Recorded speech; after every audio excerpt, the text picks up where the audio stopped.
So let's have a little think about form.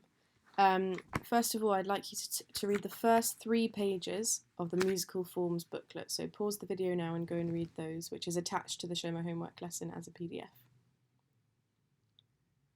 So hopefully you've read that now, and you'll now know that a binary form is a form with an A section, starts in the tonic, which we know is the home key, and slowly modulates or moves to another key. And this is repeated, so it has repeat signs at either end, and then what comes after is a B section, which starts in that other key that the A section got to, and slowly moves or modulates back to the tonic to end the piece.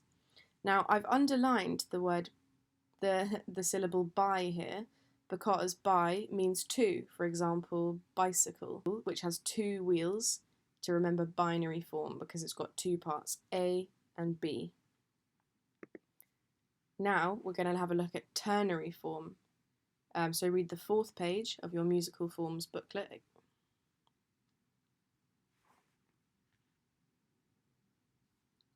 Okay, so you'll have seen the difference between binary and ternary by now. And you can see here that I've underlined the syllable ter to give you a little clue.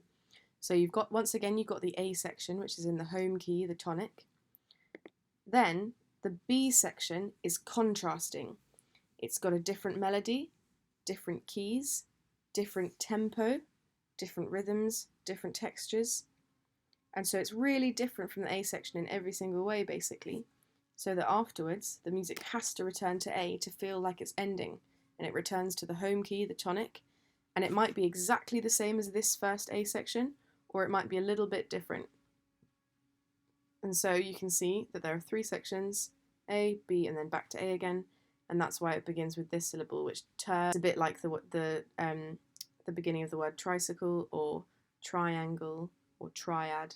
So you can remember that ter means 3 sections. 1, 2, 3. Okay, so how does this relate to our set work that we're doing at the moment? Let's have a look. So there's a third form, minuet and trio form, and that is the form of the piece that we're studying at the moment. So go back to your musical forms booklet and read the 5th page.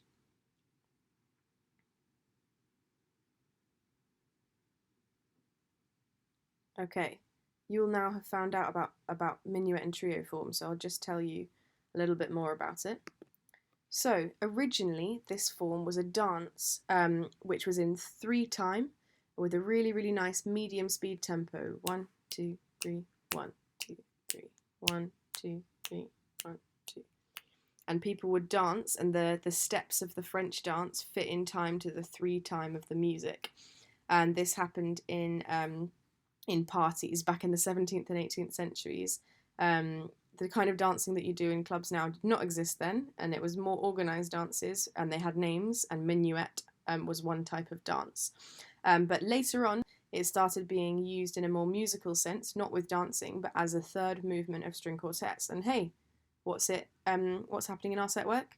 The 3rd movement of this string quartet is a minuet and trio form, so it makes sense. So what does the form look like? Well, it's a combination of the 2 forms that we just looked at. So it's a really interesting kind of mashup of what we just looked at, because this whole thing is the form of the movement, and you've got what are called minuet, trio, and minuet. What does that remind you of? Oh yeah, it's 1 section, 2 section, 3 section. Let's have a look again. You've got the A, the B, which is contrasting, and back to A. So the whole form is like a ternary form because it goes A, B, A, minuet, trio, minuet again. But within each of these sections, it's more like a binary form. Binary, bicycle, 2 sections. Because it goes A and then B. And then within this section, it goes A, B. And the A moves from the tonic to another key, and then it goes from the other key back to the tonic. And the same thing happens here, and the same thing happens here. So in a minuet and trio form, we've got the whole thing is kind of like a ternary, and within each section of the ternary, there's a binary form. So there are 3 binary forms. So let's try and apply this to our set work. So I want you to pause the video, find the link in the description box below this video to listen to the minuet and trio form from Eine, Kleine, Nachtmusik. use the copy of your piece, your sheet of paper that you should have with all the music on it, and pencil in where you think the A and B sections for the minuet, trio, and minuet are. I'll remind you of what that looks like. Use that to help you when you pause this video. And I want to give you a couple of hints or tips. Listen to the melody and where it changes, because where the melody changes is going to be the contrasting B section, isn't it? Then listen to where you think the music might have changed key as well. Bit harder to hear, but if you use the sheet to help you, you can see if there are any extra sharps or flats, and that'll show you that the music's modulated. So pause the video now, follow the link below, and follow the score, follow the music on your sheet music as you listen to it. Off you go.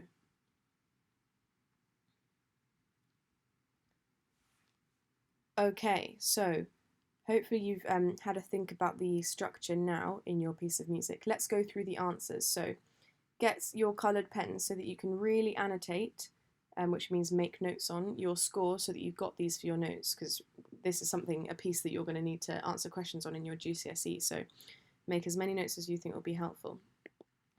So let's think about it. The first section in our minuet and trio is the A section of the minuet. And where did we find this in the music?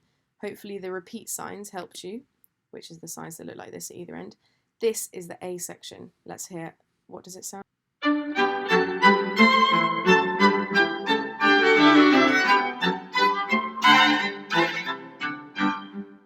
then it repeats. So each section repeats, and that's quite helpful to realise as well. So that was the A section. Where did the B section come? Well, it's the bars that came after that, and they sound like.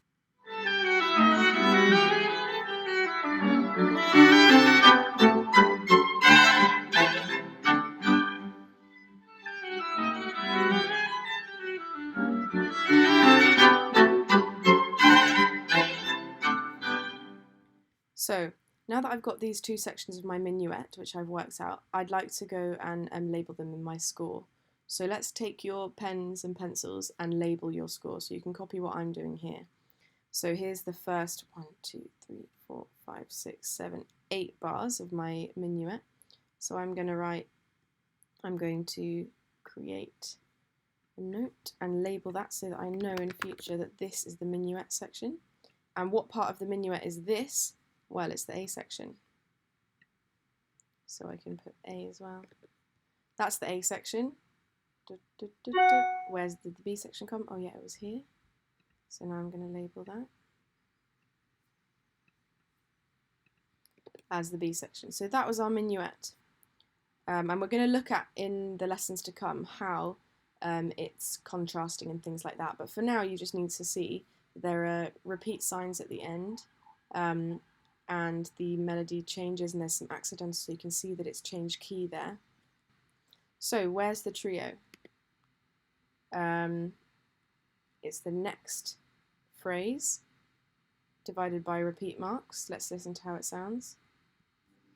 You can hear that it's really contrasting. It's definitely in a different key, judging by all of those accidentals.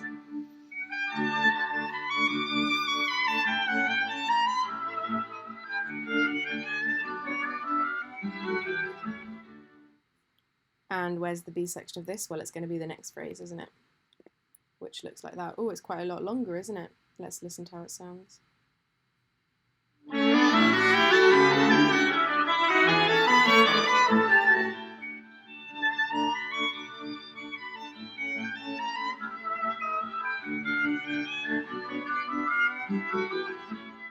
That in the music, this bit here is the end of the score. Let me show you in my score. That's it, there's no more. So where's the last A section? Where's the third bit of the ternary section? Well, this sign here is the clue. What does this mean? It means da capo al fine in Italian, which means from the start to end, which is where it says the word end. So you go back to the start, and they play the minuet again, and then let's find where the word end happens in the music. Okay, so you go back from the beginning, through the minuet, and there it says end. So it means you play the minuet one more time, and then you finish right there as the last chord. So in this minuet and trio form, the last A section is an exact repeat of the first A section because it literally uses the same music, so it has to be the same, doesn't it?